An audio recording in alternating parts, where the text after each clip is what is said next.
Welcome, everybody.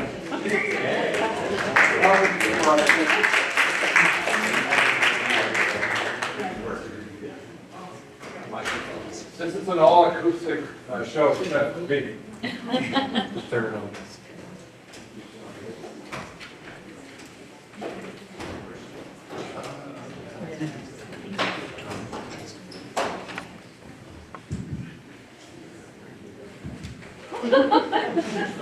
Welcome to the 25th season of Blood on Wednesdays.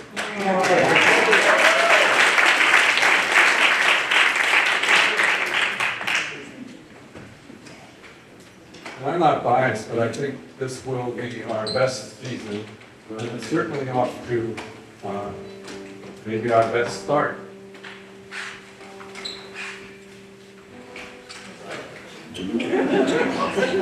That's good tonight. I heard him practice, so it's pretty good. I heard both practice. Actually, I heard three of them practice. One of whom we will hear later, but not the first half. It's a fine addition to the duo. And I'm so excited. Well, let me first call out the Whately Inn for supporting Watermelon Wednesdays. They will be providing the half-pound treat, which are brownies. You don't get brownies. You're getting them. Not in the contract. You didn't put it in the rider. It's all right. We'll work it out. And then, let's see. Wow. I want to tell you about a couple of shows I'm really excited about. Nice and short. It is not working? Okay. I learned to use the mic, that's something there. Okay, anyway, so there are going to be 14 shows this year. This is number one. I'm retired now, so I can do this more often. Yay. So, let's see. Oh, so in 2 weeks, exactly, there'll be our Celtic St. Patrick's Day festival, which is actually two groups. Two groups. One is going to be opened by Jan Folket and Natalie Padilla. And then it's going to be followed by three amazing musicians from, I think one at least is from Vermont. The group is called Kalos, K-A-L-O-S. And I first heard them at the Parlor Room when I went to see somebody else. But they were so good, I can't remember who the other group was. And I thought, after hearing them play for about 20 minutes, I got to book them. So I booked them, and you're going to hear them. And you should hear them, because it's great music, and great music should be heard. And you're going to hear great music tonight. What I should do is just advise you to go to the website, subscribe to get emails, but you already did get emails, so you probably are already subscribed. But go there and check out future acts. I'm still working on it. I'm way behind. I just uplifted the, the May 22nd concert, which is, if you were attending last year's concerts, you heard Solomia Ivakiv from Ukraine play. She's going to be back with UMass pianist Steve Beck, and they're going to be playing Bach sonatas. Steve is going to be playing a harpsichord, and it's going to be in the chapel, not here. So that'll be a very special event. So it's a benefit for Ukrainian musicians also. Get your tickets fast. And there's so many other great groups that I'm not going to take more time away from these fellows here who travel. Let's see, one came from Sacramento and the other came from Holland. So we have an international group tonight, a duo, playing Django Jazz. And so without further ado, and they've been here before. I'm a glutton for pleasure, so I love to have really great musicians back, and I'm so glad that they could make it back, and I'm so glad you could make it here, because you're going to have a great night, and not just because of the Browns, but really because of these guys. So please welcome Tim Klipuis and Jimmy Grant.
Thank you very much. It's so good to see you back here again. A big warm welcome from the two of us as well. And warm it is because we have had such incredible touring weather. Arizona and California, all kinds of forecasts that were slightly worrying, but the weather was absolutely brilliant. We had sunshine everywhere we went, until here. But I've heard the bears are coming out of hibernation, so that's good news. So we all have some exciting times to look ahead to. My name's Tim Klipuis. I'm from Holland. That's Holland, Europe, not Michigan. And Jimmy is from Sacramento, California, as Paul already said. And we found each other backstage in 2009 at a festival. And this festival was dedicated to the music of Django Reinhardt, who was a very... Well done. He has one fan in this room.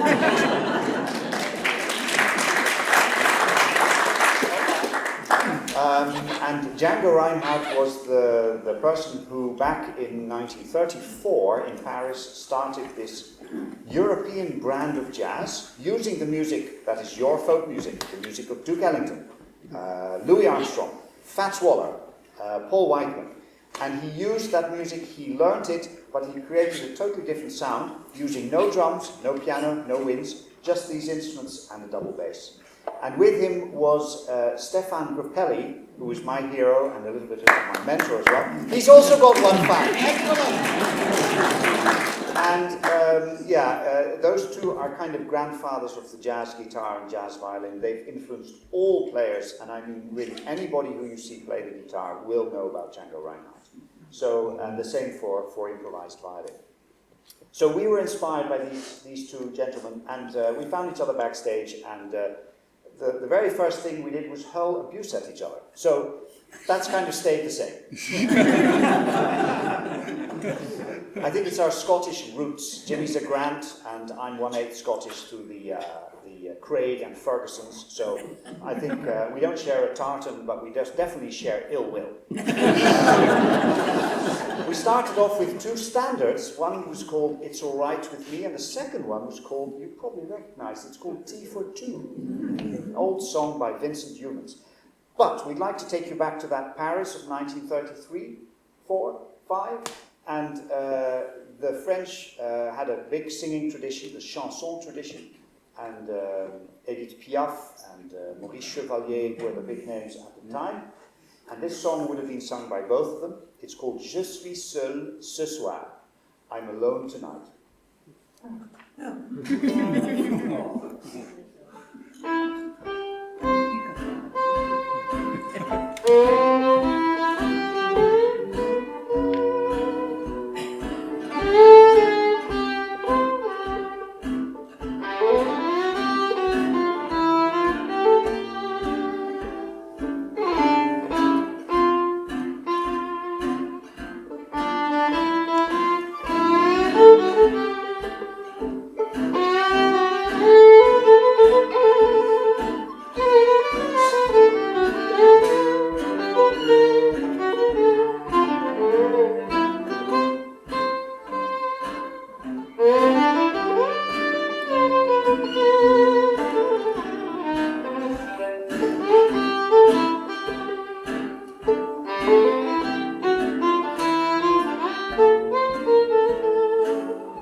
much. That was actually a George Gershwin song, Embraceable You. And I have to say, you are very embraceable tonight. You look lovely. Seriously. We have another Parisian song, which is called Sous le ciel de Paris. It's a waltz. And it's a tradition that Django Reinhardt took into the jazz. And I would say that probably in this way, European jazz influenced the American jazz, because afterwards you would hear waltzes in the work of Dave Brubeck, John Coltrane. It's a bit of a stretch. I'm kind of connected to dots. Help me out here, Jimmy, please. Anyway, so this waltz tradition was a typically French tradition, and Sous le ciel is no exception. Sous le ciel de Paris, it translates roughly as under weightless skies.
Thank you very much. We have a very, very special set list today. We have 2 sets tonight, by the way. For those who are slightly confused, right now is the first set. Then there'll be the break with brownies, and it's Brownie Wednesday today, so good luck with those. And then after that, we'll have a second set with a lot of surprises. So there'll be a lot of sort of forays into different styles, and we even have a guest coming up. So, without giving that away, I will give away what we are finishing this first set on. And also, I'll encourage you to have a look on the table over there in the break, while you're eating your brownie and sipping your apple cider. There's some CDs over there. And a download for those who are hipsters. And so, the thing is, tonight is a very special night because we're very proud to announce that all of the proceeds from the CDs are going straight to the Children's Fund. Our children.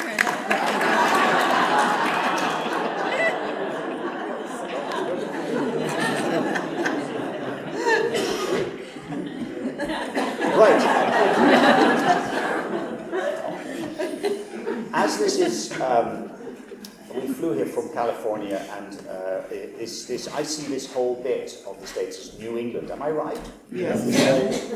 And of course, I'm half British, so I know a little bit of English history. On this tour, I actually learned that the Carolinas are not named after a wee lass called Caroline. They're named after Charles I. And of course, Georgia is not a sweet lass named George, it's King George. Anyway, my Scottish heritage is coming through, sorry. Anyway, there are many, many traditional things here that remind me a little bit of Britain. And so we've put together a set for you guys. We know you're into traditional music as well. This first one's called Red-Haired Boy, although in these woke days we should say person with the beautiful hair, the colour of a strawberry. And so that's a traditional from, it's unclear whether it's Irish or Scottish in its descent. And then we're going to play a more contemporary 1970s, 80s traditional song written by the Penguin Orchestra called Music for a Newfound Harmonium. Very English tune. And then we're going to finish, thank goodness, we're going to finish in Scotland, the Highlands, my favourite place in the world. Have you been? Yes. Good. Those who haven't, please do once in your life. It's the most beautiful part of the world. I know this is very beautiful, but I'm sorry to say the Highlands still kick you in a bucket. So, and it's all there. The hills and the gorgeous, and the colours you have here in spring and autumn, they have them there as well. But if you go in summer, you get mosquitoes. So I recommend not making it a holiday, just make it a work trip. Having lots of distillery visits. Good, well that's Scotland summed up in one sentence. So that final tune is Loch Lomond. Here we go.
Right, welcome back. I thought, given this is a beautiful room, and also Paul's a very dear friend, although you wouldn't say it by seeing us together, we have the same kind of abuse that Jimmy and I have. So there must be some British heritage there as well. But he's also a great lover of violin, and especially of Johann Sebastian Bach. And for him, a day without Bach is a day not lived. So, in that vein, I would like to play you some Johann Sebastian Bach. It's a piece I actually got the chance to work with in the pandemic, and it's a thing I wanted to do all my professional life. And this is a piece that Johann Sebastian Bach wrote, which is called Chaconne. It's the biggest movement of his solo sonatas. He wrote pieces just for violin, but he treats the violin like an orchestra, and it explores the absolute range of possibilities that's there. And doing this in sort of late 1700s, late 17th century, early 18th century, it's kind of amazing what technical demands he had for the violin. It was a piece I played, but I always thought it would be great, in the spirit of Johann Sebastian Bach, who was a great improviser, by all accounts, to take this piece and improvise with it. And in the pandemic, when my diary was suddenly empty, a friend of mine said, "We have a church. The church is empty. We can't convene here. Would you like to come and record?" And I thought, this is my chance. So I took this piece to this beautiful little church on a hill near my town in Holland, and I improvised on it and recorded this, and ended up writing some parts for strings, who added their voices to it as well. And that became a piece that's been traveling in Holland and elsewhere. I'd like to play it for you now without strings, also in a shorter version, because the Chaconne original can be anywhere between 14.5 and 16 minutes long, depending on the violinist. And I would propose to try and bring that back to 8 minutes for tonight. Good luck. And what the Chaconne is, Chaconne means it's a bass line that repeats itself, and on that bass line is improvised a melody. That's how Bach originally wrote it. Now, it's a sad piece, so it's in minor. It's in a sad key, D minor. And we don't really know for sure that Bach wrote it for his departed wife, because he wrote it after she passed away. But we're not sure, but we think that certainly informed his playing. And it's built like a cathedral. You might sometimes come into a cathedral and you walk a very, very long way, and then you come to the cross section, and then there's that choir bit that's a sort of shorter way. So if you imagine the cross like that, that's kind of how the piece goes. And following the great tradition of artists through the centuries, he uses the golden cut, I think it's called. It's that kind of balance between one part and the next. So, what has he done? He's written this bass line. Sounds boring, repetition, but being Bach, he doesn't do one note twice. It's really incredible what he's managed to do with this one bass line. So I'll try and continue in that line. Good luck again. And what he does is he writes this minor piece that by the time you come to that middle section, the intersection of the cathedral, it becomes major. And suddenly the sun comes out. But being Lutheran, it's short-lived because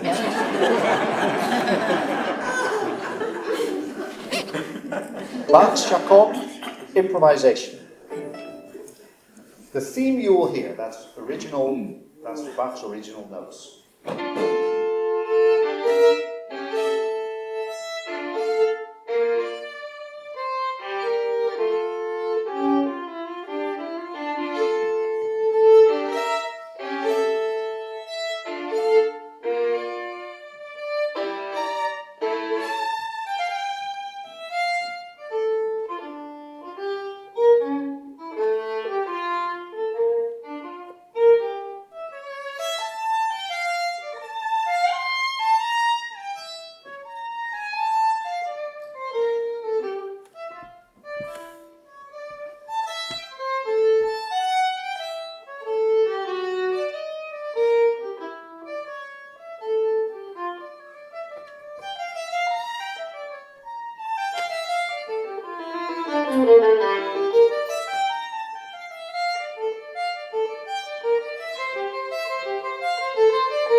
Thank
you very much. That was a little samba entitled Samba for Pay.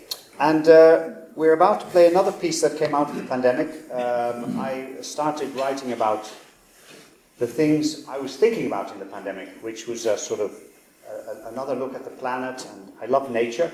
I love going outdoors. I love running, going on the hills, being by myself, feeling very small in this brilliant big planet. And at the same time, I love people. And so I tried to bring those two together in a suite called 5 Elements. And the first movement, Earth, kind of looks at the globe and how it sort of starts teeming with life after a little bit. And then after a long time, we come in, and then things start to go slightly, not very well. And being an optimist by choice, this piece ends very positively, unlike the Johann Sebastian Bach. So we would like to play that for you, and I say we because Jimmy has been kind enough to learn this piece. It's totally not gypsy jazz, but it has soloing. You'll hear him soloing. Yes, and very interesting chord changes. And this is kind of, I would like everyone to sort of think about the importance of, going to your neighbors and borrowing stuff of each other and keeping that social web that's so incredibly important, especially at this time, right here, but also in Holland. And together trying to see if we can do something small in our little circle that, shine a little light in some way, do something that's good and influence other people, and those ripples will go out and they'll create a future, I think, for mankind. Even though today seems sometimes for me anyway, quite a daunting time to be looking forward. But I love to look forward, and I think there's a great future for us if we fix a few things. So that's what this piece is about. Earth from the 5 Elements.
So I'm going to play a solo guitar piece for you. So before, or about March 20th or something, all of a sudden we couldn't really talk to people in person or anything. So I started talking to a Hungarian gypsy guitar player who lives in Budapest. And I started taking online guitar lessons from him for a few months. And then last August I had the opportunity to go to Europe, and I scheduled myself. I spent another week in Hungary, and I spent 3 or 4 days with this guitar player, Oleg Chabi, and I'm going to play something he taught me for you. This is it's a medley of 2 tunes, but it goes like this.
Teased you long enough, we promised you a guest, and she's going to be playing in the series on 13th of March. Paul, is that correct? Wednesday. Yes. Wednesday, Watermelon Wednesday, 13th of March, and Right here. Right here. Why are you bringing her on stage then? Anyway, so she's going to be here with her group, and I really recommend you come and listen, because she's an exceptional violinist, fiddler. Somebody asked what's the difference. There's no difference. It's all the same. It's just music. And she will be here with the group, and we met her, well, several times in the wilds of Montana. So you can imagine that already as she comes on. Please welcome Natalie Padilla.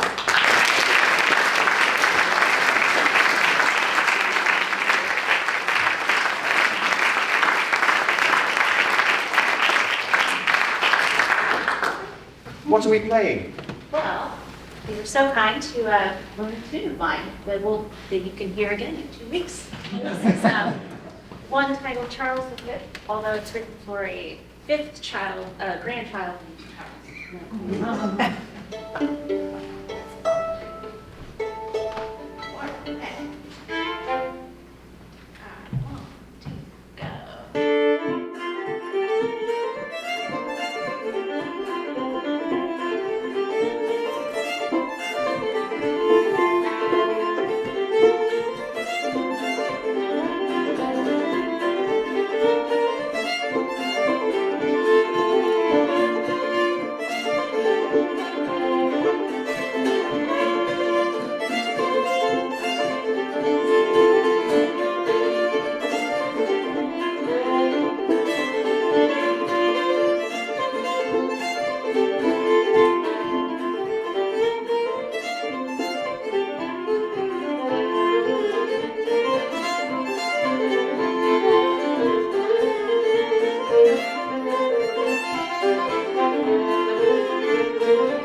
Right, musette waltz. I talked about it in the first half. We've got a real proper musette waltz.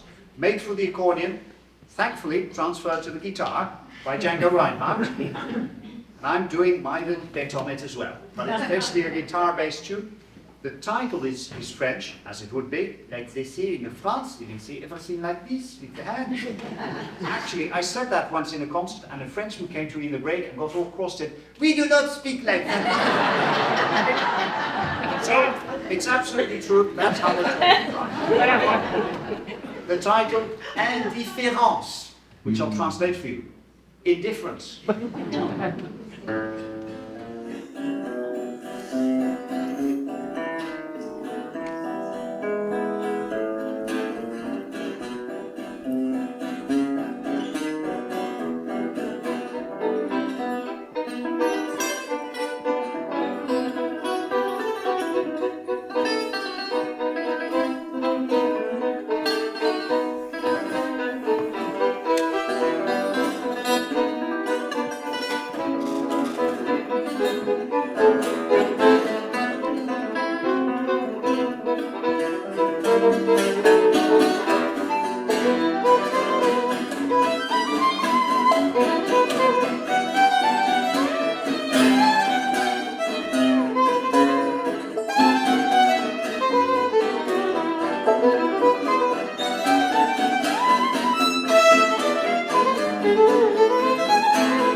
It's about that time that we start to say goodbye slowly. They're much better than Chico. Modesto was even worse. Well done, you bested Modesto and Chico, California. I have to say, it's a 6 out of 10. So, you know, you can work on your O's a little bit. I've had one in the Highlands that was 10 out of 10. Just to... You rate our audiences too, so. But it's been an absolute pleasure being back here, and Paul and Claudia are, you might know them, you might not. If you don't, tough. But they're very wonderful people and generous hosts, and they're incredibly smart, so we feel slightly inhibited there because, you know, oh, that's the storm that they predicted. Excellent. See how smart they are. Anyway, no, they're wonderful people to talk to, and we've had long conversations, and we've been trying out. Paul's fiddle has been played by Natalie and myself, and we're having, and well, it's been attempted to be played by Jimmy. You should see me try the guitar. I'm not even going near that one.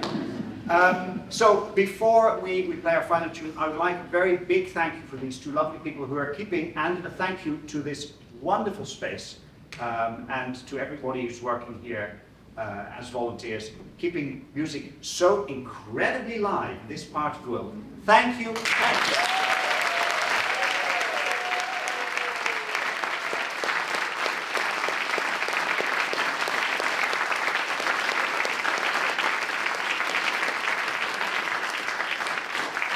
So thank you to this wonderful gentleman who I met so many years ago, and just in 2020 we started, let's go and do a tour together. We got the tour done, but after that there was a little bit of rest for us, enforced rest. But I'm so happy to be back on the road again with Jimmy Grant!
One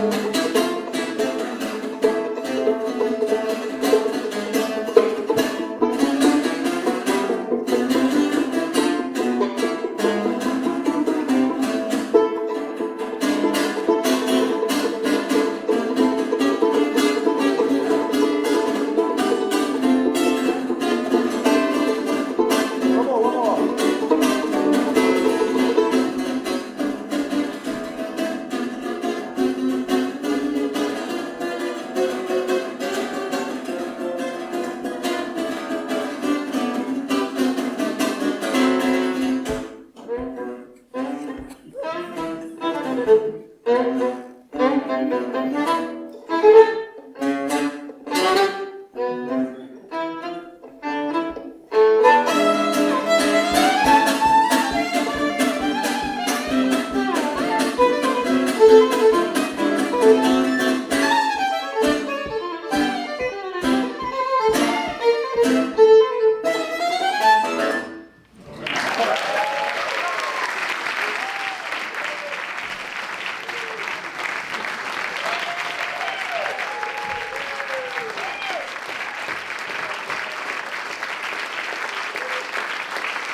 We're going to play you a little calming down tune that will send you into the balmy air of West Whaley. It's by my hero Stefan Lupelli. And before we play that, I would like to point your attention to the fact that we are in Providence, Rhode Island the day after tomorrow. That's the Friday. And we are on Long Island, on Shelter Island to be precise, the day after, on the 2nd of March, on the Saturday afternoon, playing a classical concert series there. Now, if you have friends, relatives, or enemies in any of these places, please give them a ring, tell them we're coming, and say we'd be delighted to see them. Thank you already in advance. Now, what are we up to? Ah, yes. Stefan Lupelli. Oh, and for those who'd like to hear about future dates, somewhere nearby when we come and do another tour like in Alaska or something, pop your name on the email list and we can promise you 2 emails a year at the most. And you'll know it's from us because it'll be in your spam folder.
Bye.